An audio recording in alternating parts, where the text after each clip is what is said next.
Bonjour, aujourd'hui nous allons aborder la question du mental dans le sport.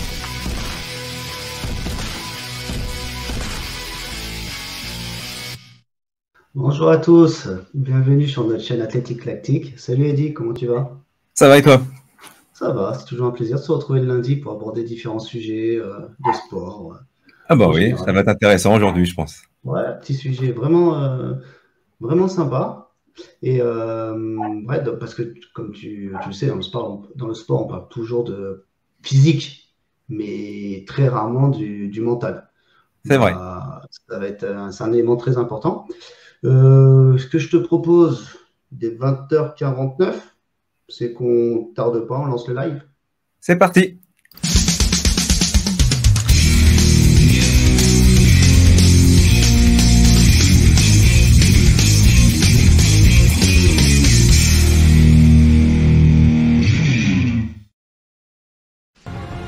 Il est fort mentalement, dit-on du vainqueur.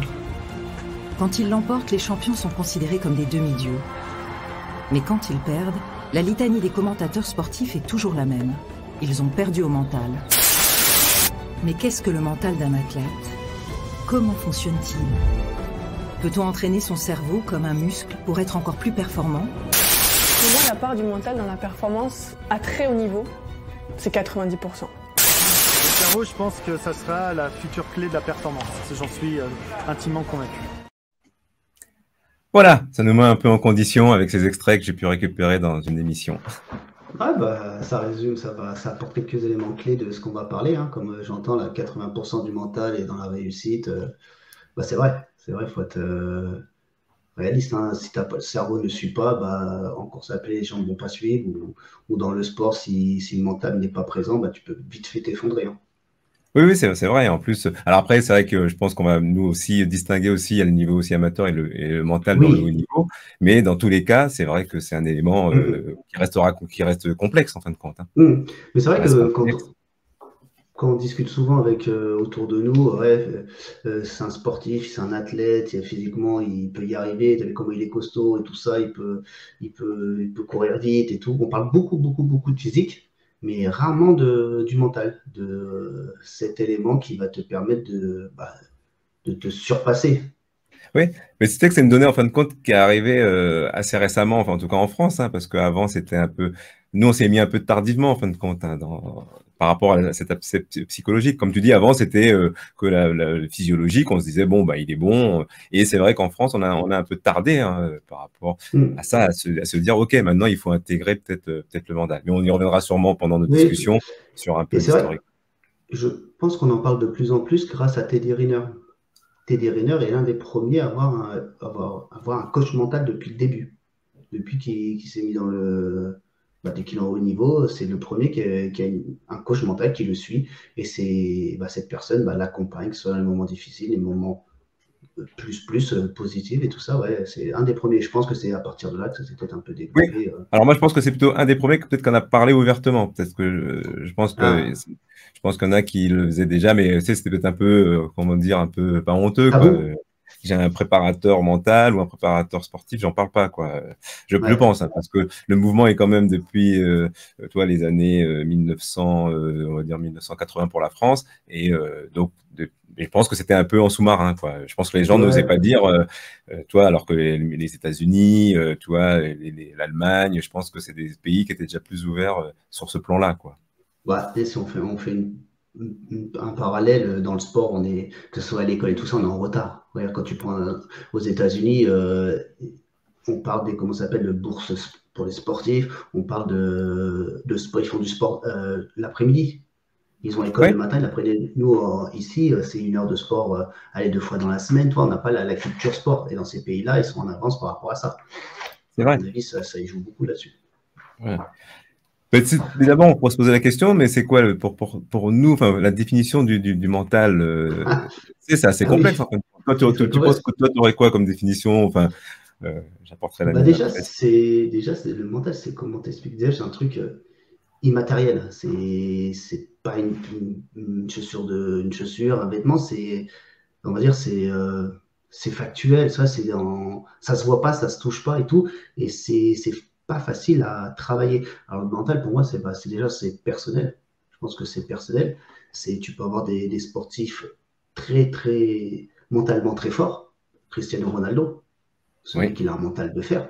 Le mec, il travaille. Tu prends à l'opposé, un mental très faible, Thiago Silva. Thiago Silva, il a un mental, tu vois bien, dès que ça commence à être difficulté, tu vois que, boum, la tête dans les baskets. Cristiano Bon, on l'a vu. Ronaldo, on l'a vu à plusieurs. Voilà, et je pense que c'est personnel. Je sais pas si tu peux le travailler, si tu peux. Thiago Silva, s'il le travaille, il arrivera au niveau de Ronaldo. Je pense que c'est inné. C'est inné. Ouais, Je pense qu'il y a. ouais, je pense que ça peut quand même peut-être Alors, je pense qu'on a certains, comme tu dis, hein, qui sont sûrement des prédispositions. Hein. T'en as, ils naissent comme ça. Hein. Ils naissent avec un mental d'acier, hein, comme on le dit, un mental de fer, hein, comme on Un le dit mental de souvent. fer, ouais. Il y en a qui naissent comme. Et je pense que pour Thiago Silva, je pense qu'il pourrait peut-être le travailler, mais ça demande quand même aussi une discipline, toi, une volonté. Il faut pas. Voilà. Alors, est-ce que c'était. Bon, c'est vrai que le PSG, je ne sais pas si ils étaient accompagnés ou pas. Je sais qu'à un moment donné, comme je sais qu'Yannick Noah, ils avaient demandé à un moment donné, mais c'est de manière, on va dire, ponctuelle. Ouais, pour fédérer, Mais tout ça, pour un voilà, événement bien. Ouais, je voilà. me Mais souviens de ce c'est que. ponctuel. C'est ponctuel. Et Après, voilà. après, je pense que le mental, il faut avoir une confiance en soi. Je veux dire, alors c'est pas avoir un ego surdimensionné. Hein. Si on compare Thiago Silva et Cristiano Ronaldo, on sait que Cristiano Ronaldo a une confiance en soi surdimensionnée. Il connaît ses capacités. Est-ce que Thiago Silva, à côté de ça, il a peut-être un manque de confiance en soi.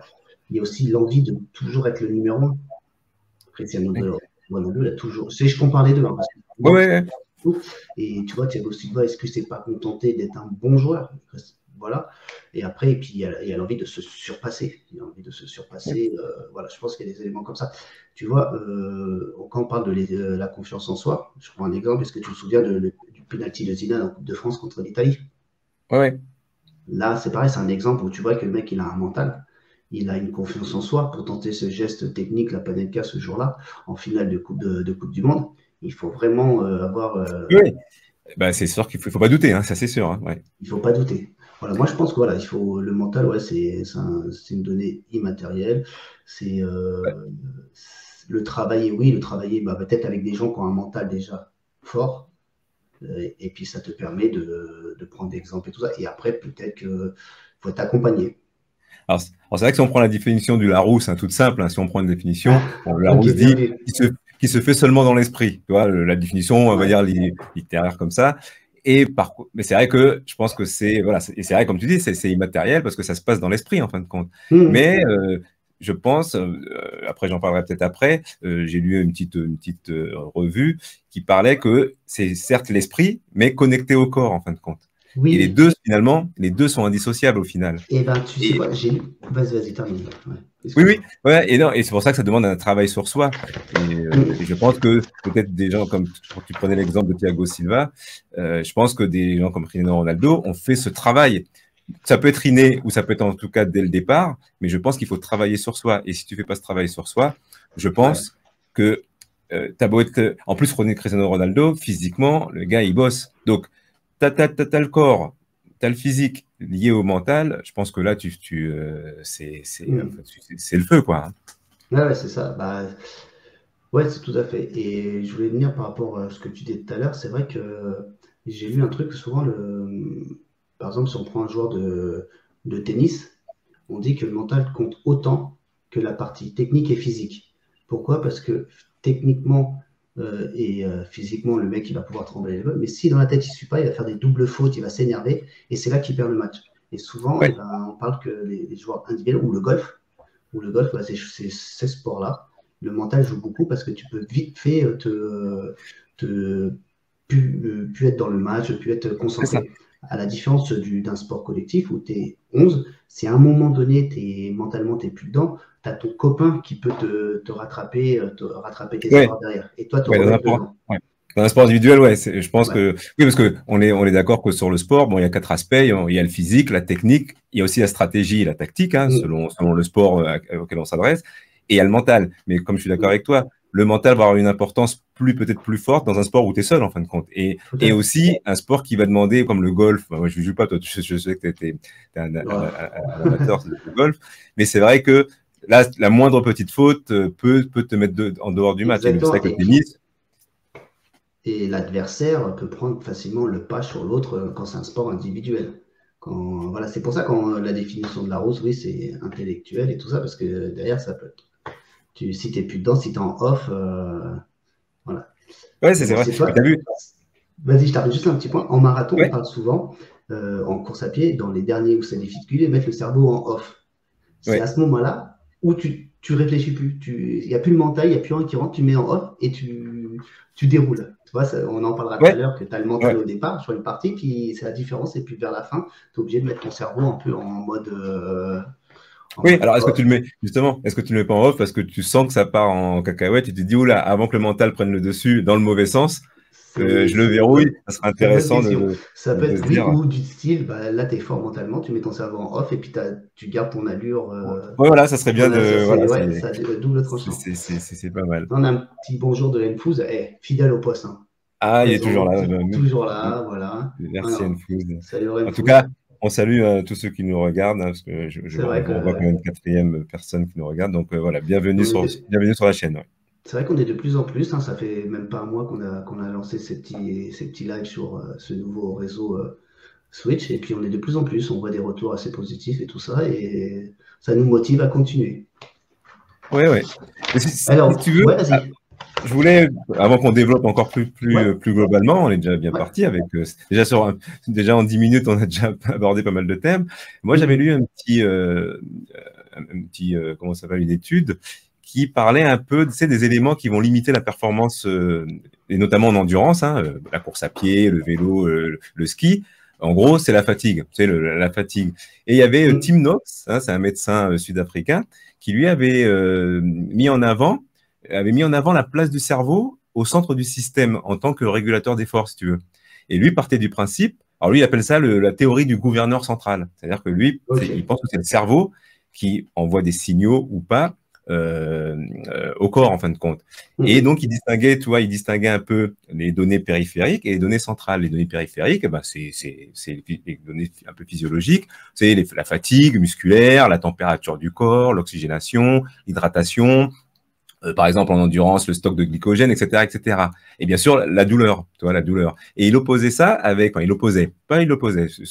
il mettait en synchro, si tu veux, la partie des données centrales qui va être, on en parlait tout à l'heure, l'expérience des précédents matchs ou des précédentes courses, donc l'expérience qui peut jouer énormément, la performance, l'objectif que tu veux faire, l'objectif, la présence d'autres compétiteurs, il y a plein d'éléments qui vont venir les deux ensemble, et la récompense, la fatigue mentale, enfin il y a pas mal de choses, et lui disait, ok, comme le corps, lui, qu'est-ce qu'il fait? Le cerveau, lui, il est sécuritaire, le corps. Il va vouloir créer un équilibre. C'est un équilibre vital, lui.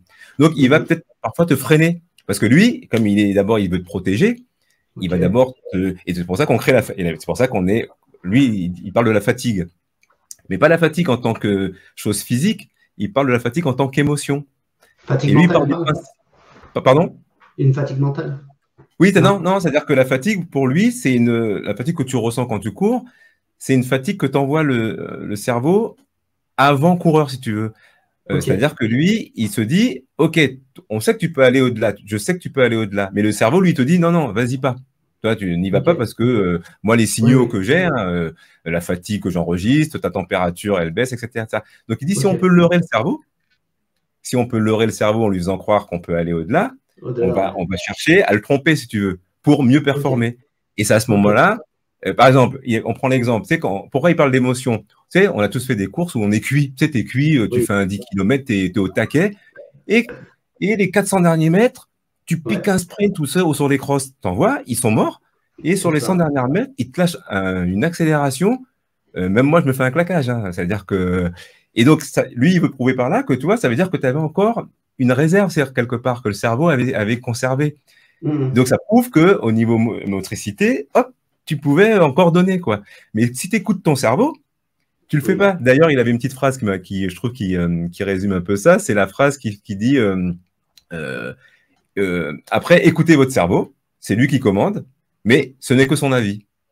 Donc, en gros, si tu veux pas l'écouter, Donc c'est là où je pense que le mental Alors, peut à un moment donné rentrer en jeu. Voilà. Et cette théorie du gouverneur central, je me suis dit, c'est vrai que il prenait un autre exemple aussi qui était pas mal. C'est quand tu veux courir 10 km, tu pars pour faire un footing de 10 km et tu te perds. Ça nous est déjà arrivé. Tu te rappelles oui, c'est la vrai. course à Manille, voilà. Ah, Et d'un Manu. seul coup, tu te retrouves, faut faire 16 bornes. Et ben, les 6 dernières bornes, elles vont te paraître Énorme. énormes. Pourquoi? Parce qu'au début, le cerveau s'était mis en condition pour faire 10 bornes. Tu es parti pour faire 10 bornes. Tu es parti de chez toi pour faire 10 bornes. Donc lui, il a programmé ta course pour faire 10 bornes. Et tu lui donnes un imprévu qui est vraiment. Alors que si tu fais une sortie longue programmée, tu veux faire 20 bornes dès le départ. Toi, donc, on voit, donc lui, sa théorie, c'est de se dire que le cerveau, tu vois, là, il a un rôle. Oui, non, mais c'est vrai. Voilà. Donc voilà. Donc c'était un peu cette théorie que je voulais un peu évoquer. Non, mais tu as raison, puis je te rejoins, D'autres- c'est l'exemple que tu donnes, là, le fameux 10 km et on part sur 16 parce qu'on s'est perdu. C'est vrai que ce jour-là, on était une dizaine, on en a perdu 60% du groupe. Ouais.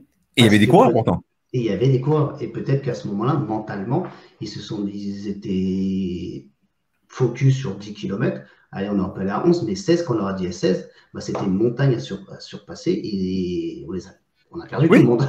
Le cerveau, c'est même moi, je Ouais, t'avoue, pourtant, ouais, ouais. on court 16, on court 20, on fait même des marathons. Mais le jour où tu t'es programmé, et voilà, et donc c'est là pour moi, c'est un exemple. On peut se dire, tiens, à quel moment le cerveau il joue? Ouais. Donc le cerveau, le mental, est-ce que c'est lié? Mais à quel Donc, moment ça joue? Sur un exemple comme ça, par exemple, tu vois. grosso modo, le jour, si on fait un résumé très rapide, ta préparation pour une course, si mentalement tu es costaud, sauf pépin physique, le jour J, tu seras fort. Oui, mais ça prouve aussi que la prépa, le Voilà. corps t'aide. Enfin, tu te crées une confiance en soi, comme tu disais tout à l'heure. Tu sais, la Oui, confiance en soi, tu le développes avec exactement ta ça. prépa. Et l'envie de progresser, ce qui paraît, voilà, comme on disait tout à l'heure, l'envie de progresser, l'envie de se surpasser, la confiance en soi te permet mentalement d'aller chercher quelque chose que tu ne pensais pas atteindre. Voilà. Ouais. Mais tu vois, il y a une petite frontière, je trouve intéressante. Le mental te sert, mais tu as vu, il faut comme le jumeler avec le travail. Le Oui, travail, la capacité d'entraînement. Enfin, tout ça, c'est lié parce que, comme une fois on se le disait, tu peux avoir le mental, tu me dis ah d'aller oui, faire mental, mais tu ne fais pas une prépa sérieuse, bon, ça ne marchera pas. Hein. ouais, Il non, y a c'est pas de ça. miracle. Hein. Exactement, exactement. J'avais pris un petit truc là, je voulais te parler Ouais, parce dis-moi. qu'on parle juste avant d'entamer. Pareil, le sport, c'est plusieurs éléments. C'est pour y arriver, il faut du plaisir, il faut Ouais, il faut savoir comment ça s'appelle, se fixer des objectifs, il faut savoir se faire mal. Et tout ouais. ça, je pense que, comme tu disais tout à l'heure, ou je sais plus comment s'appelle Team Nox. l'entraîneur, voilà. Si t'as pas de cette partie plaisir, cette partie de vouloir te faire mal, cette partie de vouloir progresser, bah, le mental, tu travailleras jamais. Tu vois ce Ah que je veux oui. dire?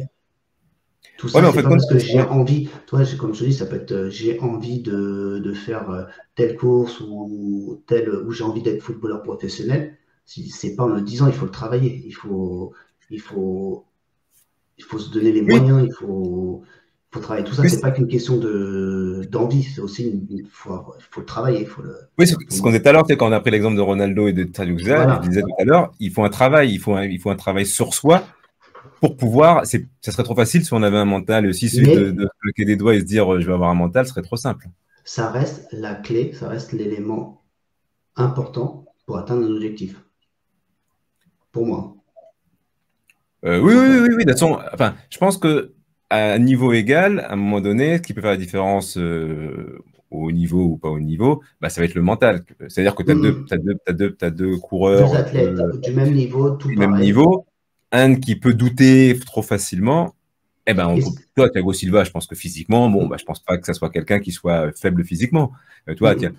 Mais sauf que à deux, trois reprises, il a montré que bon, bah là, malheureusement, à haut niveau, bah, il n'a pas su, on va dire, non seulement pour lui et pour ses coéquipiers.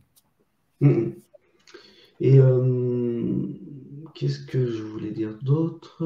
Mais Parce que je justement, quand vois. tu parles de prépa, c'est tout ça là, donc tu vas parler de Ouais. tout ça là, bah, est-ce que toi tu penses, parce que tu as une nouvelle vague hein, de la préparation mentale, Est-ce que tu penses, alors il y a le haut niveau, on voit des préparateurs mentaux qui Ouais. arrivent, et aussi, mais est-ce qu'aussi à petit niveau, un coach sportif, à la rigueur, c'est l'entraîneur qui fait peut-être office de coach mental finalement.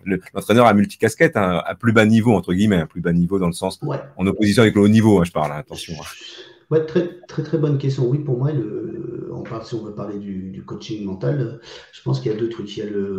Si on prend la partie professionnelle, le coach mental fait partie du package du sportif de haut niveau. Il a son nutritionniste, il a son préparateur physique, il a son coach mental, et en même temps, il a ses entraînements individuels. Il y a tout ça qui entre en jeu. Et pour moi, le coach mental, il va servir à redonner confiance aux sportifs, parce que tu prends un joueur professionnel, je parle du foot parce que c'est un milieu que je connais. Ouais. Tu prends un footballeur professionnel, techniquement, tactiquement, il sait faire des passes, il sait faire des transversales, il sait tirer dans le ballon. Mais à un moment, il a besoin d'un coach mental parce qu'il va douter. Il va douter. Et puis à haut niveau, l'entraîneur, le coach, il n'a pas le temps. Il n'a pas le temps de s'alarmenter, Voilà. de prendre du temps pour coacher cette partie psychologique de l'athlète de haut niveau. C'est pour ça Exactement. que le rôle du coach mental, il va être là pour essayer de rééquilibrer entre la partie physique, l'athlète, et la partie mentale. Il va essayer de les remettre ensemble pour que ça soit plus en équation et tout ça. Il va être là pour l'écouter. Parce que le coach au haut niveau, j'ai la chance de côtoyer quelques jeunes footballeurs professionnels. Il n'est pas là, le coach, pour discuter. Il va t'écouter, mais lui, il n'est pas là. Lui, il est là pour le match d'après, mettre en place des choses. Il n'y a pas d'état d'âme. Donc, il est obligé de prendre une personne de confiance à côté. Okay, ouais. Et puis, il va aussi, ce coach mental, il va aussi l'aider à optimiser ses capacités physiques. Parce que l'entraîneur de foot, il va mettre un plan tactique. Il ne va pas prendre les qualités de chaque personne. Toi, il va prendre. Voilà. Et puis, il va surtout, pourquoi un sportif, footballeur toujours, il commence à douter. Il y a l'extra sportif à côté.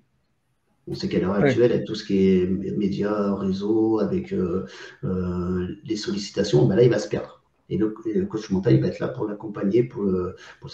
Après, au niveau amateur, à notre niveau, là, c'est le rôle de l'éducateur. Moi, j'ai été éducateur dans le foot, et ben on a cette petite casquette. On a la casquette de les faire progresser sur le terrain. On a la casquette aussi de déceler quand il ne va pas bien. On a aussi cette casquette de l'encourager, de le préparer à des moments difficiles. Voilà, vraiment, il y a deux rôles. Je ne pense pas que, par exemple, moi, demain, athlète, j'ai pas besoin d'un coach mental pour moi étant amateur. Mais si je prends Morad Abdouni, qui est le meilleur champion, qui est le champion, qui a le record de France de marathon, et ben lui, il devrait prendre un coach mental.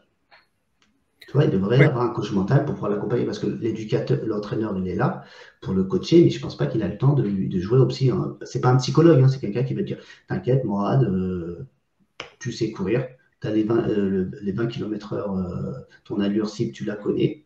Pas besoin de douter, tu vois, voilà, il serait là pour remettre. Ouais, je te rejoins dans le sens où, voilà, pour moi, à niveau amateur, je pense que c'est l'entraîneur ou l'éducateur, enfin selon le sport où on est, qui va jouer, qui va avoir ce rôle-là. Par contre, c'est vrai qu'au haut niveau, bon, comme on dit, tout est plus segmenté. Et c'est vrai, par exemple, tu vois, dans l'équipe de nageurs, c'est l'équipe célèbre, là, les cercles des nageurs à Marseille, c'est où il y avait Laure Manodou, le prénom de son frère, j'ai oublié. Il y a Florent Manodou. Voilà, Florent Manodou. C'est là, c'est un des premiers groupes sportifs qui a fait venir, qui a engagé vraiment un préparateur officiellement. Alors, j'ai plus son nom, mais il a vraiment, dans le reportage là, dont on parlait tout à l'heure en introduction, on voit Et d'ailleurs, il le surnommait le psy. Alors, au départ, comme c'est pas un psy, mais il le surnommait le psy. Et lui, son seul rôle, je l'ai vu, son seul rôle, il se mettait sur le bassin et il observait. Il observait. Et une des méthodes qu'il utilisait d'ailleurs, parce qu'on a vu qu'il y a différentes méthodes, certainement, des coachs, mais il y a aussi la visualisation positive qui est beaucoup utilisée, a priori, de ce que j'ai pu voir. Et en l'occurrence, ce préparateur utilisait cette méthode. Et dans le foot, ce qu'il conseille M. Ferguson ancien entraîneur de Manchester United, ce qui leur demandait à chaque fois de visualiser le match, de se refaire le match avant, de dire voilà, telle action, comment je le fais. Et ton cerveau va optimiser, va garder cette partie-là. Et au moment, le jour J, s'il y a cette action-là, il aura déjà anticipé, tu sauras quoi faire. Ouais, c'est ça. Souvent l'expliquer, par exemple, un coup franc, comment tu vas le tirer. Et tu visualises, et le jour J, ton cerveau il sera déjà dans la bonne condition et il saura le mettre en place. Il saura, voilà. Si tu veux, j'ai une petite vidéo qui en natation, officiellement. Moi, j'étais le premier salarié. À l'époque, en fait, c'était plutôt un sujet tabou.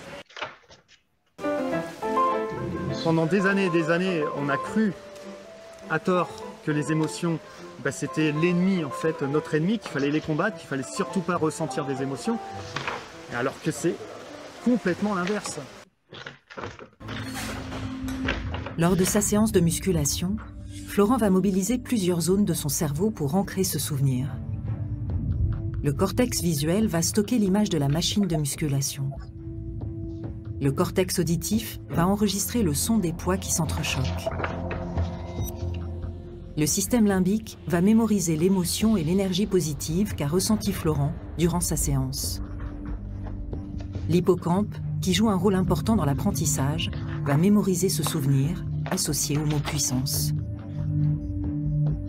Tous ces éléments désormais ancrés n'attendent plus que le rappel du mot puissance pour être réactivés et agir sur le corps pour en libérer l'énergie associée. Un dernier point.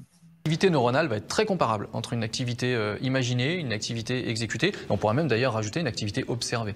On va avoir une sorte de continuum. Et effectivement, on peut facilement comparer les configurations d'activation cérébrale lorsque j'exécute et lorsque j'imagine le mouvement.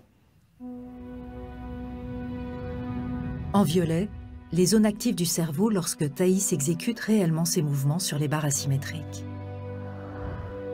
En vert, les zones activées dans son cerveau lorsqu'elle imagine son évolution sur ces mêmes barres, tout en restant assise. On constate qu'exécuter un mouvement ou imaginer le même mouvement active quasiment les mêmes zones du cerveau, liées à la visualisation du geste. En revanche, chez une lanceuse de disques de niveau régional, l'activation du cerveau est beaucoup moins précise et moins intense pour le même geste. On en reparlera. Ouais, donc tu vois, je voulais montrer, toi, que ça rejoint un peu ce qu'on se disait. Ouais. Hein, tu vois, ils ont montré que le fait d'imaginer des enchaînements, tu parlais tout à l'heure du coup franc, là on a vu Florent Manodou nager, on a vu une gymnaste. Tu as vu, apparemment, les zones du cerveau sont les mêmes, enfin plus ou moins les mêmes. Et par contre, il y a quand même une différence, alors c'est un peu normal, hein, entre le haut niveau, qui a plus de zones activées que bien sûr l'amateur qui, lui, n'a pas le temps au quotidien de développer tout ça. Mais c'est intéressant de voir qu'on peut influencer a priori, hein, si on peut influencer le cerveau. Souvent, je pense que, tu vois, si je reprends Zidane là, sur le penalty, je pense qu'il a dû s'imaginer cette finale dans sa tête, situation, coup franc, penalty. Je connais en plus et en plus c'est un jeu mental parce qu'il connaissait Buffon enfin, ils avaient joué ensemble, et c'était un jeu de mental. Et il s'est dit, soit je tente ça, soit je tente ça. Et mentalement, il a été très, très fort sur ce cas-là. Et c'est vrai, comme je suis, c'est pas le préparateur physique, il parle de savoir gérer ses émotions. Ouais. Et ça, c'est important parce que gérer ses émotions, tu peux vite fait te perdre et mentalement te retrouver au plus bas. Mais t'as vu, il insiste pour dire qu'avant, on prenait pas en compte, au contraire, avant un coureur, un sportif, il fallait juste souffrir à l'entraînement, puis c'est tout. Ouais. Laure Manodou, j'ai vu le reportage, il disait que oui, bien sûr, on souffre toujours, mais si tu peux, mais tu prends du plaisir dans la douleur, dans le sens où tu vas repousser, comme tu repousses tes limites, tu gères de mieux en mieux, et du coup, alors qu'avant, on parlait pas d'émotion, avant, il n'y avait pas d'émotion, enfin, en tout cas, donc on voit ces notions, alors je sais pas ce qu'en pensent ceux qui nous écoutent, mais c'est vrai que c'est quand même plus sympa il y avait par exemple Mike Tyson qui disait, il n'y a pas plus dangereux que de boxer contre un boxeur heureux sur un ring. C'est-à-dire que il voulait dire par là, tu viens boxer attention, tu risques là tu vas avoir peur. Donc même Mike Tyson qu'on connaît, hein, il en parlait déjà, peut-être pas dans le cadre du mental, mais en tout cas il y a cette notion d'être heureux, de prendre du plaisir. C'est vrai que c'est complètement différent. Et je pense que dans le sport, ça peut vraiment amener quelque chose. Exactement. J'ai regardé pas mal d'interviews, tout ça, là, pour préparer ce petit live, là. Et là, tous, ça, peu importe le sport, ils parlent de plaisir avant tout. Ouais. De plaisir. Et dès Ouais, que tu as du plaisir, dès que tu prends du plaisir, et ben, tu sais que derrière, tout va rouler. Même dans la difficulté, et ben, tu vas réussir à te sortir de cette difficulté. Et c'est tous, ça. hein. C'est ça. Et de ce que j'ai pu lire aussi, je pense qu'avant, cette notion n'était pas importante parce qu'avant, bon, on n'avait pas atteint nos limites physiques. C'est-à-dire que maintenant, pratiquement dans tous les sports, bon, si on Mm. prend le marathon, hein, par exemple, on va prendre Eliud Kipchoge, courir sous les 2 heures, etc. Bon, c'est des limites. On dit qu'intrinsèquement, tôt ou tard, on ne pourra pas. Bon, on fera peut-être un jour un débat sur ce qu'on peut aller sous les 2 heures. Mais en tout cas, on est tous d'accord que courir en 2 h 01, les records tournent autour de ça. Et à un moment donné, on ne pourra pas aller plus bas. On ne va pas courir un jour en 1h50, quoi. Donc avant, comme les records étaient battus de manière plus flagrante d'année en année, il n'y avait pas besoin de cette notion pour se différencier, pour pouvoir faire la différence avec un autre concurrent. Il n'y avait pas besoin de travailler le mental. Mais maintenant, vu que tous les records sont un peu maintenant, on va dire, resserrés, cette notion de mental qui peut faire la différence devient importante. Et si on veut prendre du plaisir dans le sport, bah, quelqu'un qui va être heureux, qui va prendre du plaisir, sera quand même plus fort, en tout cas en théorie, que quelqu'un qui on en a marre, il le fait parce qu'il est forcé, enfin, etc., etc. On peut supposer que, en tout cas, celui qui prend du plaisir et qui est fort, bien sûr, hein, fera plus facilement la différence, quoi. Et après, je pense qu'aussi, c'est une question, il faut se connaître. Il faut se connaître soi-même. T'imagines si toi, demain, tu te dis, bah tiens, premier marathon, je vais le faire en 3h15. 3h15, 3h, enfin, t'en as jamais fait. Mentalement, est-ce que tu penses que tu vas y arriver? Tu as fait une petite prépa, tranquille, toi. Est-ce que tu penses que ça va suffire à atteindre cet objectif-là? Bah, c'est toujours pareil, comme je disais tout à l'heure, comme ça se travaille, comme tout ça, ça se travaille. Bah, le travail, ça vient pas que ce soit le travail physique ou le travail mental, ça ne vient pas en un claquement de doigts. Donc, dans tous les cas, ça serait pour moi risqué de se dire, bah, sauf si on se connaît physiquement et mentalement Voilà. avant. Mais là, dans ton scénario, tu me dis que bon, tu fais un peu comme ça à l'arrache ton premier marathon. T'as pas le. Tu sais, je te parlais d'expérience vécue. Ça fait partie C'est l'expérience. L'expérience vécue fait partie aussi intégrante de la condition pour se former un mental. C'est grâce aux expériences que tu as vécues, des échecs aussi. On n'a pas parlé de la peur de l'échec, mais ça fait partie aussi du conditionnement et de la formation d'un athlète. Donc, si tu n'as pas vécu tout ça avant, tu peux prendre un risque à aller dans le mur si tu te lances dans un truc sans trop avoir de visu, quoi. Ouais, ok. Donc, plaisir, se connaître, être enthousiaste, vouloir faire quelque chose avec la banane, même si c'est dur, hein, il faut le faire. Vouloir progresser. C'est ça. Et derrière, le mental va t'apporter le petit plus pour pouvoir. D'ailleurs, moi, je vois quand je cours, on me dit souvent, ah, Eddy, tu t'es pas à fond, tu souris tout le temps, t'es pas à fond.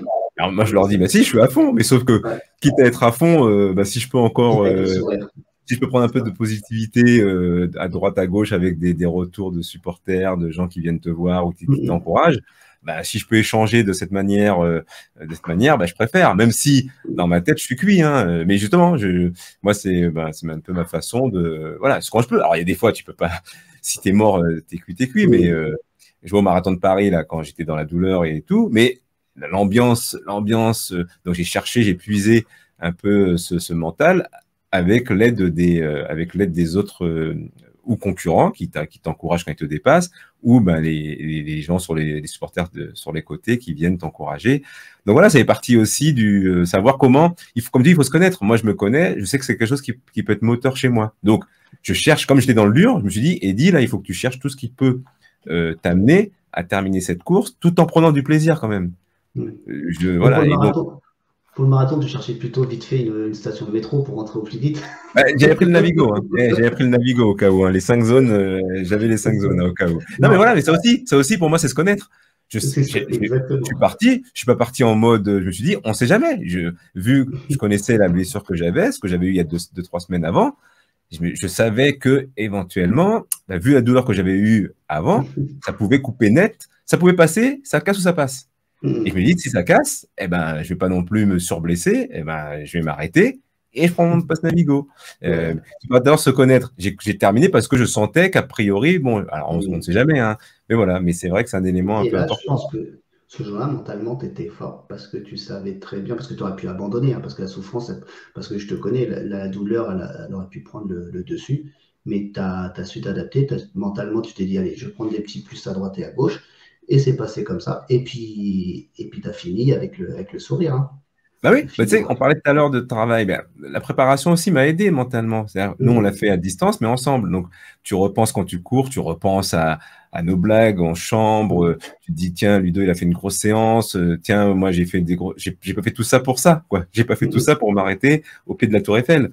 Donc, il y a ça aussi. C'est pour ça que je pense que le mental, à ce niveau-là, c'est intéressant parce que tout est important en fin de compte. Et cette préparation m'a aidé à terminer cette course, par exemple. Comme j'ai à Deauville, comme j'ai pu faire aussi à Deauville, alors ils vont me dire, ouais, Eddy, arrête les marathons, parce qu'à chaque fois que tu nous parles des marathons, tu termines, voilà. Mais tu vois, mais j'ai pas de mauvais souvenirs. Tu vois, ce que je veux dire par là, j'ai pas de mauvais souvenirs parce que j'ai quand même pris du plaisir. Enfin, j'ai essayé de garder cette ligne directrice qui était, ok, je suis venu là pour essayer de faire une sorte de performance, ma façon de parler, hein, on n'est pas au niveau, hein. Une performance, un dépassement de soi, je veux dire, c'est pas, parce que les gens, quand tu parles de performance, tout de suite, voilà, bon, alors je vais changer de terme, hein, j'ai cherché à me dépasser, hein, dépasser par rapport à moi-même, hein, je m'en fous des autres. Et donc, il fallait avoir une ligne directrice, et c'est vrai que Deauville, même s'il a fait un temps pourri, pour moi, ça reste quand même un bon souvenir, tu vois. Voilà, c'est assez intéressant à ce niveau. Puis comme tu disais tout à l'heure, oui, garder le sourire, mais bon, comme tu sais, il faut toujours être beau. On ne sait jamais s'il y a un photographe et tout. Ah, attention, elle vaut 35 € la photo. 35 € la photo, si tu veux la prendre, faut pas que tu fasses la gueule dessus. Hein. C'est ça, c'est ça. Voilà. Et puis voilà, après, comment améliorer ce montage? J'avais lu qu'il faut avoir beaucoup de volonté, beaucoup de motivation, savoir gérer le stress. Parce que le stress, d'un seul coup, tu peux faire perdre tous tes moyens. Savoir être résistant à l'effort, bon, ça on en a reparlé. La concentration. Je te prends un exemple. Moi, au marathon de La Rochelle, si tu t'en souviens, j'ai passé beaucoup de temps à discuter avec le meneur d'allure qui commentait la course. Ouais. Et concentration, j'étais plus concentré dans mon allure, j'étais plus concentré dans ma, comment ça s'appelle, ma fréquence cardiaque et tout ça. Et ben, je l'ai payé sur la fin du marathon.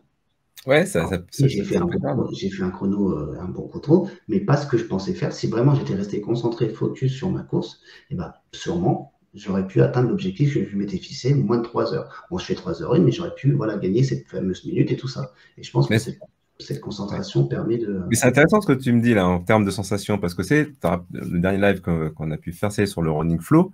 Hein, il parlait de médiation de pleine conscience. C'est la méditation, la méditation de pleine conscience. Et ça rejoint ce que tu dis, c'est-à-dire que tu cours ou tu fais un sport en essayant de ressentir tout, c'est-à-dire que tes foulées, ta respiration, tu essaies de faire un avec ton corps pour pouvoir rester concentré sur l'objectif que tu as défini.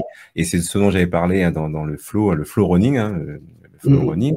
Et c'est un élément important quand tu fais des entraînements de se concentrer sur toi, sur tes sensations.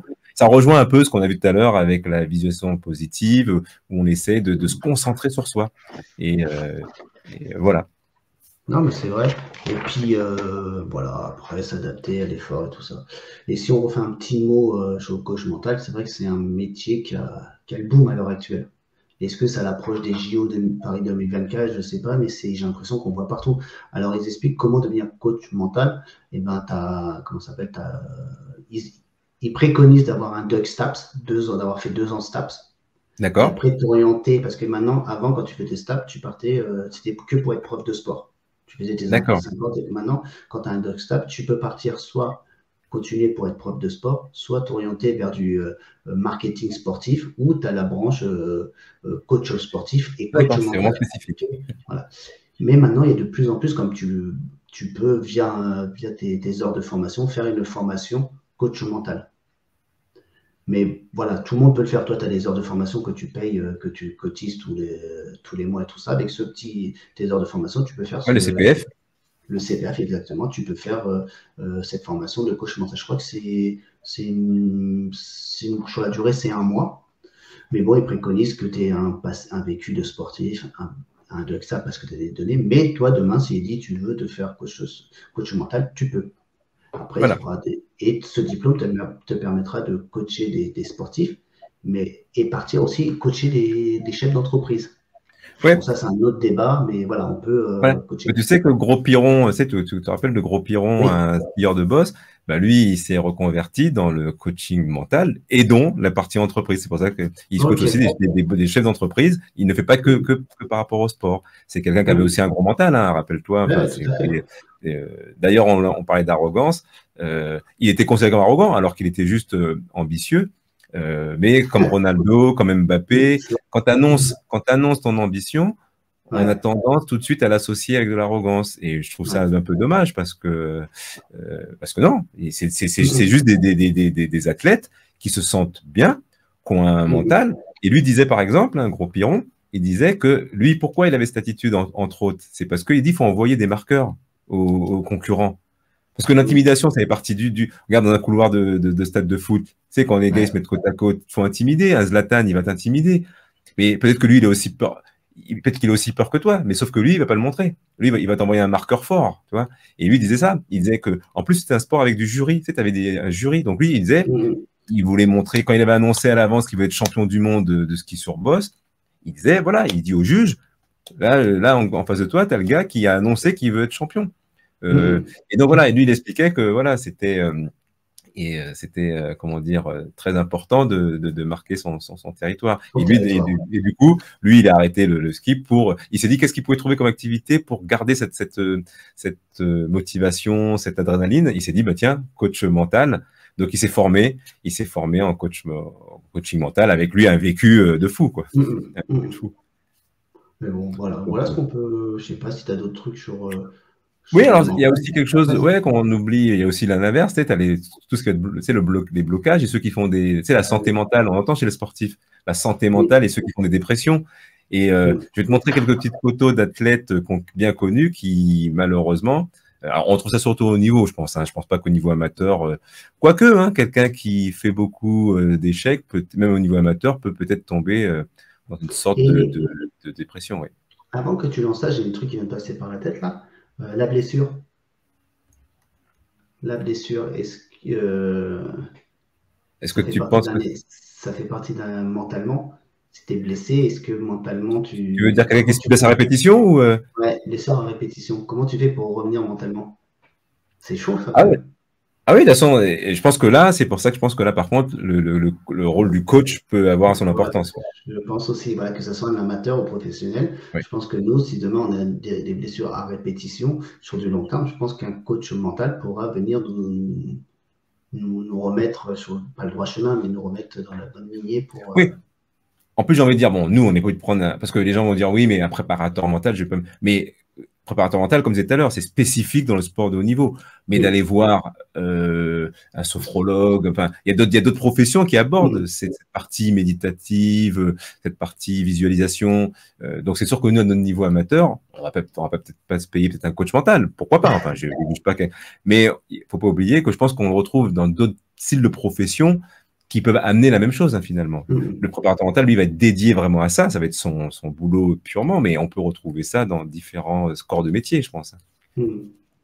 Okay. Bah, tiens, ça va peut-être te rafraîchir la mémoire. Je t'envoie des photos. Tu te rappelles au JO quand elle avait. Ah, ouais. Bah, c'est Marie-Josée Pérec. Ouais, elle avait un peu la pression. Elle avait tellement de pression et elle avait quitté.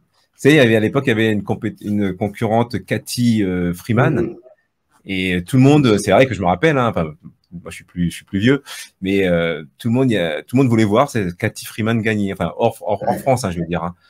Et elle est partie la veille, je sais pas, elle a quitté le stade, elle est partie, quoi. T'imagines la pression, alors qu'elle était.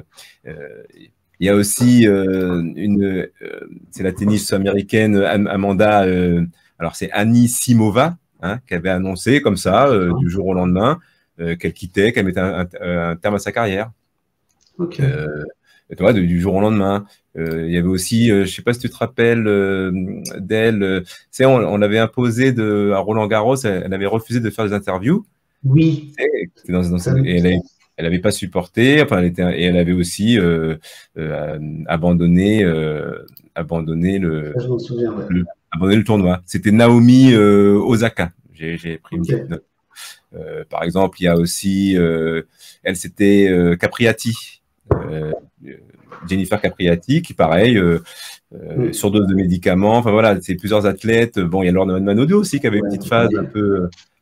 Et tu vois, là, ce sont que des athlètes individuels. On revient à ce que je disais tout à l'heure. C'est beaucoup, le coach mental est beaucoup pour les jeux, surtout pour le sport individuel. Ouais. Alors lui, malheureux, lui c'est Marco Pantani. Bon, lui, malheureusement, retrouvé pour affaire de dopage, hein, mais il n'avait pas supporté la pression de ça. Il était, bon, lui, malheureusement, il avait été retrouvé mort, je crois, dans sa chambre d'hôtel. Exactement, ouais.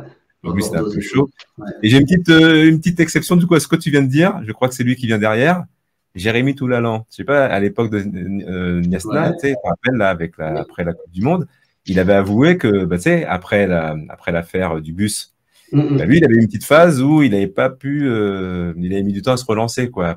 Pile poil après la. Voilà. Parce que là. Tu sais bien que moi que le football, c'est un monde cruel et qu'il fallait trouver un coupable. Et comme une parenthèse, c'était peut-être le plus intellectuel de tous, il fallait tiens. Oui. En tout cas, voilà, c'est pour montrer. Voilà. Et aussi, regarde, sport collectif, Adriano aussi, qui était le mec qui avait atteint et il a aussi plongé. Il n'a pas tenu mentalement, il a aussi lâché l'affaire à un moment donné, quoi. Et après, il a descendu. Par contre, il y a l'inverse. Hein. Alors, mais j'ai trouvé un exemple où Johan Diniz, en 2012, il avait été disqualifié, il avait perdu, je sais plus les JO en 2014, je sais plus lesquels. Il avait réussi à revenir en 2017 pour gagner le championnat du monde. Donc lui, c'est l'inverse. Par contre, il y a eu un gros moment de mou pour après revenir, quoi. Revenir au plus haut niveau. Bon, et là, c'est l'exemple, là, c'est l'inverse de la santé mentale. Bon, c'est quelqu'un que moi, je considère qu'il avait un gros mental. C'est Gros Piron, hein, qui était. Bon, là, il est jeune, hein, bien sûr. Hein, c'est une photo jeune. Voilà, il y a des Mbappé, voilà, des Cristiano Ronaldo. Hein, on est sur des gens où là, c'est l'inverse. Hein, là, je pense que c'est des gars qui. C'est un autre monde, Et oui, comme tu montrais, là, beaucoup de sports individuels. Et surtout, tout à l'heure, j'ai oublié de le dire, les joueurs d'échecs et de poker, c'est eux, depuis très longtemps, ils ont un coach mental. Oui. Une des premières disciplines à avoir un coach mental. D'accord. Ouais, tu vois, c'est différemment, parce qu'il leur fait développer aussi le cerveau. D'accord. Le cerveau, parce que c'est des sports individuels et tout, neurologiques. Et voilà, c'est pour aussi développer une partie du cerveau et en même temps rester concentré et tout ça. D'accord. On a balayé pas mal de thèmes. Hein. Voilà. Tu penses qu'on a tout fait, qu'on a fait le tour? Ouais, moi je pense qu'on a. Je voulais juste te montrer un truc un peu provocateur. Qu'est-ce que tu en penses? Moi, je trouve qu'ils vont. C'est toujours sur le mental. Hein. C'est une technique que j'ai découvert. Moi, je trouve que ça va un peu loin, mais je te montre la vidéo. Elle est très courte, elle dure 30 secondes, 40 secondes, et tu me dis ce que tu en penses. Vas-y. El Chao imagine alors un casque équipé d'électrodes. Une fois sur le crâne, les électrodes se positionnent juste au-dessus du cortex moteur primaire. C'est là que se trouvent les neurones qui contrôlent l'exécution de nos mouvements. Durant un exercice d'entraînement, les électrodes envoient un courant continu de très faible intensité qui va exciter et moduler les neurones moteurs qui vont se retrouver dans un état particulier. En ciblant l'électrostimulation dans cette région du cerveau, on va plonger les neurones de cette zone dans un état d'hyperplasticité. C'est comme un état d'hyperapprentissage. 20 minutes de neurostimulation équivalent à 60 minutes d'hyperplasticité. Et ce que l'on demande à l'athlète durant cette session, c'est de nourrir son cerveau en pratiquant des exercices d'entraînement répétitifs. L'athlète va ainsi apprendre des gestes techniques de manière accélérée. Alors, qu'est-ce que tu en penses? Donc, ça peut faire partie d'un live, la technologie pour progresser dans le milieu du sport. Non. Moi, personnellement, je trouve que ça va un peu loin dans le travail du mental. Ça revient à la partie, comme disait tout à l'heure, où le coach dit de visualiser ta course, de visualiser ton match, ta situation. Et là, on va te mettre un casque et ça va te faire faciliter tout ça. Alors, donc, ce qu'on conseille à Kipchoge, c'est de prendre ses dernières chaussures Nike à plaque carbone, faire des séances avec le casque, et là, il sera en moins de 2 heures sur marathon. Non, ça va un peu loin. Voilà. Bon, en tout cas, ça existe. Il faut savoir que ça existe, l'électrostimulation. Ça peut être un sujet d'un prochain live, la technologie. Dans le monde du sport, en globalité. Ouais. tout à fait. Non, moi je pense qu'on a fait tout le tour, hein, si je Eh ben, regarde. c'est Non, parfait. voilà, je pense qu'on a fait tout le tour, hein. On a parlé de Cristiano Ronaldo, on a parlé du mental de fer, on a parlé, voilà, on a parlé de. Non, non, c'est bien. Ouais, Ah c'est ben très bien. voilà. Et les blocages mentaux, du stress, Voilà. la peur, etc., etc. Non, mais c'est très bien. On passe peut-être à l'actu du week-end? Vas-y, l'actu du sport, c'est Ouais, parti. c'est parti.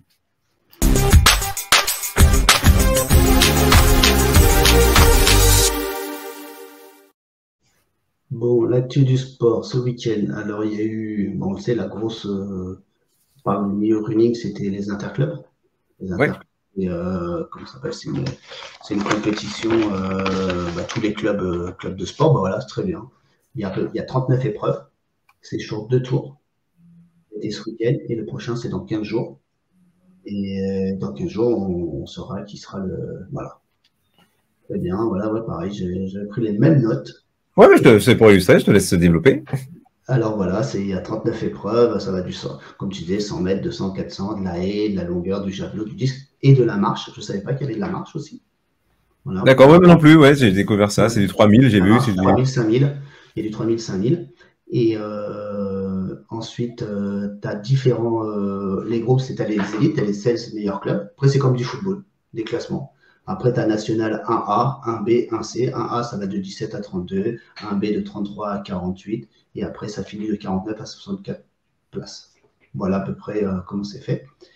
Et voilà, c'est regroupé en 2 poules de 8 clubs. Et puis, le deuxième tour, on va élire le champion des champions.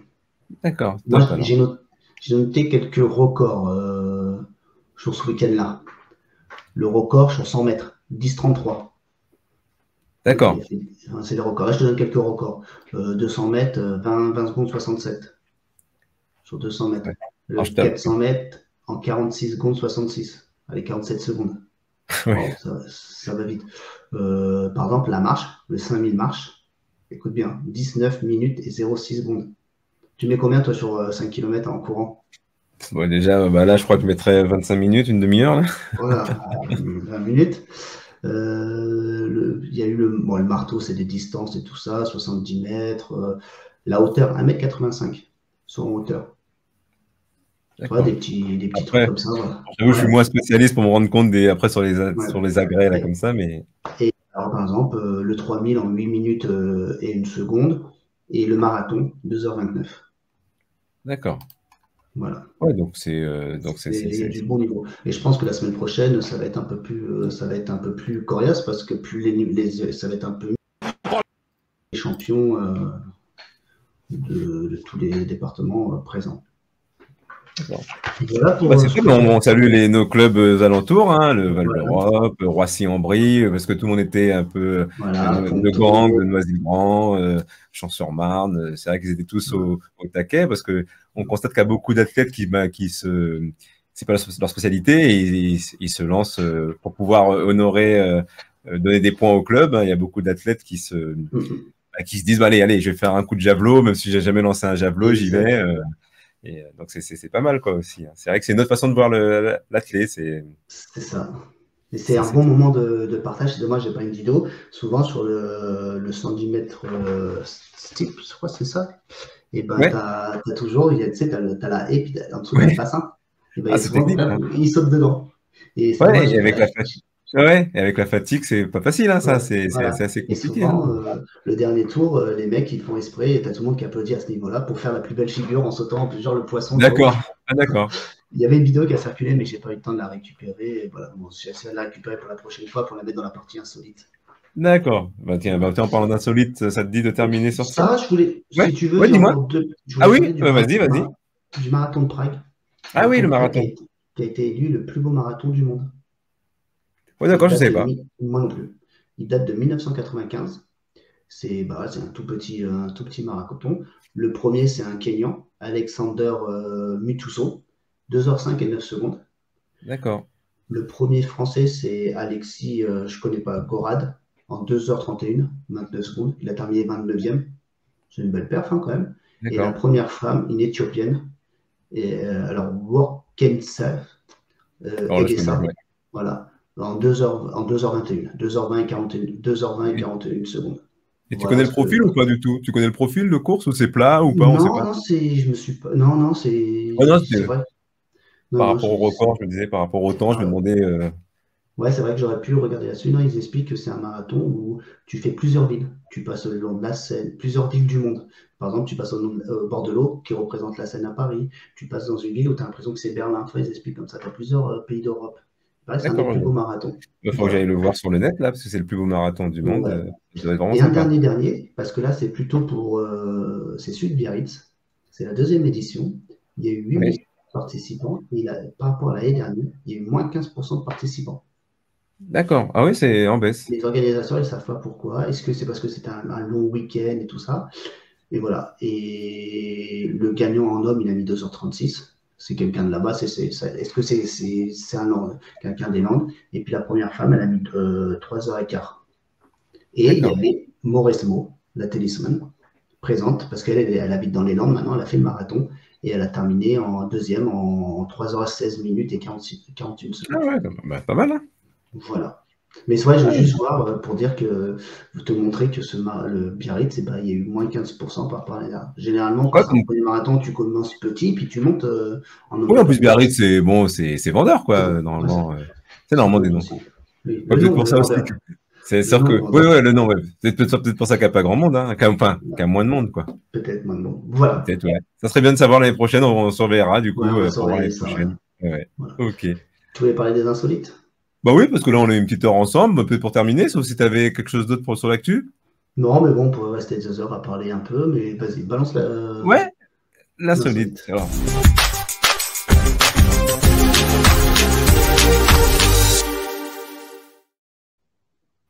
Alors. Je voulais un peu rendre hommage un peu aux gardiens de but, hein. Alors, c'est pas, alors, il y a rien, alors, c'est insolite. C'était juste, je voulais mettre en avant un post, hein. Vas-y, Oui, c'est pas dis-moi. vidéo gag. C'est pas vidéo gag. Voilà, non, non, non, là, c'est mettre en valeur, hein. Non, non, c'est pas les, non, non, voilà. C'est pas les, là, c'est pas James ou, tu sais, les gardiens, enfin, entre guillemets, les gardiens anglais où ils sont malheureusement réputés pour faire des cacs. Là, c'est plutôt l'inverse, hein. Alors, c'est rapide. Et bien sûr, il y aura des gardiens français dans le lot. Et à la fin, je me suis fait mal. Tu vas comprendre pourquoi. Allez, je Ok. balance. Quelle intervention de Derrea. For a second. Now goes! Brilliant save! Griezmann! Another one from Rui Patricio! Il a volé et bloqué le tir de Pogba. Et quand Griezmann... Là, il va la chercher. Là. Ouais. Regarde ça. Là, sur le ralenti, là. Quand ils le font, ça a l'air simple, hein. Oui, Attends. oui, c'est ça.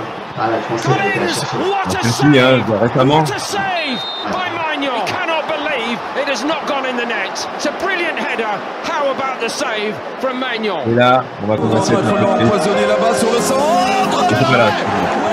C'est le rendre hommage à Lloris. So that's Mary's with a free kick. And that one's excellent. It saves the save. Looking with the shoulder there, Coutinho. And to find save once again from Lloris. Lloris with a wonderful save. And Godin can't quite turn in the... C'était tout ce qu'il avait dans ses têtes. Rappelle-toi. Quel arrêt de Didier Buffon. Et là, bon. Forward by Canate. Colomboani, what a stop! J'ai eu 3 fois, quoi. Je me suis fait mal. Colomboani, what a stop! Colomboani, what a stop! Colomboani, what a stop! Je me suis mis 3 fois parce que je voulais me faire mal. Ouais, Voilà, donc voilà, c'est sadique. pour. Voilà. Et pourquoi j'ai montré 3 fois Lloris? Parce que tu sais, quand il y a eu l'arrêt de Maignan, tout le monde a, je sais pas pourquoi, il y a une sorte de, les gens, certains ont interprété comme quoi on disait que, comme si Lloris était devenu de la merde. Je fais non, enfin, les gens n'ont, l'arrêt de Maignan était au top, mais j'ai voulu montrer que voilà, que Lloris, il a toujours été là. Mais les gens tous ont fait une opposition. J'ai pas trop aimé cette opposition que les gens ont voulu créer alors qu'il n'y avait pas de, c'était juste on se félicitait de l'arrêt de Maignan, mais on n'a jamais dit, enfin moi en tout cas, j'ai pas pensé que, c'est au contraire, moi je trouve que ça veut dire que la relève est là. Ouais, tout à fait. Ah. Et je te rejoins parce que j'ai même lu que en finale, si on avait sorti Lloris et mis Maignan à la place, on serait champion du monde. Non mais Ouais, ouais, on peut toujours tout dire, hein. tu vois, voilà, ça va tellement vite, voilà. Non, non, mais c'est sympa, ouais. C'est vrai qu'on oublie. Alors c'est insolite, on oublie parce que le rôle du gardien de but, il est ingrat quand même. On Ah n'est oui. jamais on n'est jamais en valeur, le gardien de but. On met souvent les cacates d'ailleurs. Exactement. Et puis on parle tout le temps des attaquants qui marquent. Mais on ne montre pas derrière que si il y a 0-0, je pense que le gardien il est pour quelque chose. Tu vois. Il y a certains matchs. Voilà. Tous les matchs où les gardiens sont élus souvent meilleurs joueurs, ça veut dire que sur ce match-là, il était en feu, quoi. Exactement. Et voilà, donc je voulais, bon là, c'était un petit clin d'œil sur les gardiens, parce que c'est un poste, je trouve, qui est vraiment génial. Et voilà, on a tous, c'est sûr que les supporters se lèvent hein, quand. Et là, mentalement, très fort mentalement. Ah oui, mais là, imagine, là, t'as pas le droit à l'erreur. Là, c'est un poste où une erreur, c'est fini, c'est terminé. C'est fatal, exactement. Si tu doutes, c'est donc, foutu. c'est vrai que c'est des postes où il faut être costaud, quoi. Voilà, donc c'était un peu les gardiens de but au mental d'acier aussi, quoi. C'est ça. Bon, bah, Eddy, je pense qu'on a fait le tour, c'est toujours agréable. On pourrait parler pendant des heures et des heures et des heures. Exactement. Voilà. Qu'est-ce que tu en penses? On se donne rendez-vous lundi prochain? Ah bah, comme d'habitude, hein, on essaie de garder ce rythme du lundi à 20h45. On va retirer l'heure de fin parce qu'on dépasse à chaque fois. Hein. On va mettre l'heure de début et on mettra l'heure de fin avec des petits points. Voilà. Après, le thème général, on essaie de tenir sur une demi-heure, 40 minutes, et après, on laisse un peu les sujets, l'actu du week-end ou autre, en mode improvisation, quoi. En tout cas, on termine par dire merci à tous ceux qui nous suivent, parce que ça fait toujours plaisir. Je vois on est monté assez haut quand même, pour une fois, je crois qu'on est arrivé à 8, 9 personnes. Les gens vont dire c'est peu, mais pour nous, ça fait beaucoup, et on préfère avoir, comme on dit, peu, mais de la qualité. Et puis, surtout qu'il y a les podcasts aussi, hein. Il y a les gens qui regardent aussi sur les podcasts qu'on rediffuse sur YouTube. Exactement. Donc, voilà. Et c'est vrai que ça demande à investir, à travailler un peu plus nos lives. Je vois que toi, tu as fait une belle déco derrière, là. Je vois tes beaux écrans, là, le live en lactique, des lives lactiques. Ah ouais, je peux même te changer la couleur en live, hein. Je te change la couleur. Attends, bouge pas, hein. Hop, allez. C'est bon, du rouge. Ça rigole pas, hein. Non, c'est top. Non, c'est bien. Voilà, vous nous motivez. Voilà. Un grand merci. Ok. Eh ben, bonne soirée. Je te souhaite une bonne soirée et puis je te dis à plus tard. Ciao. Ciao.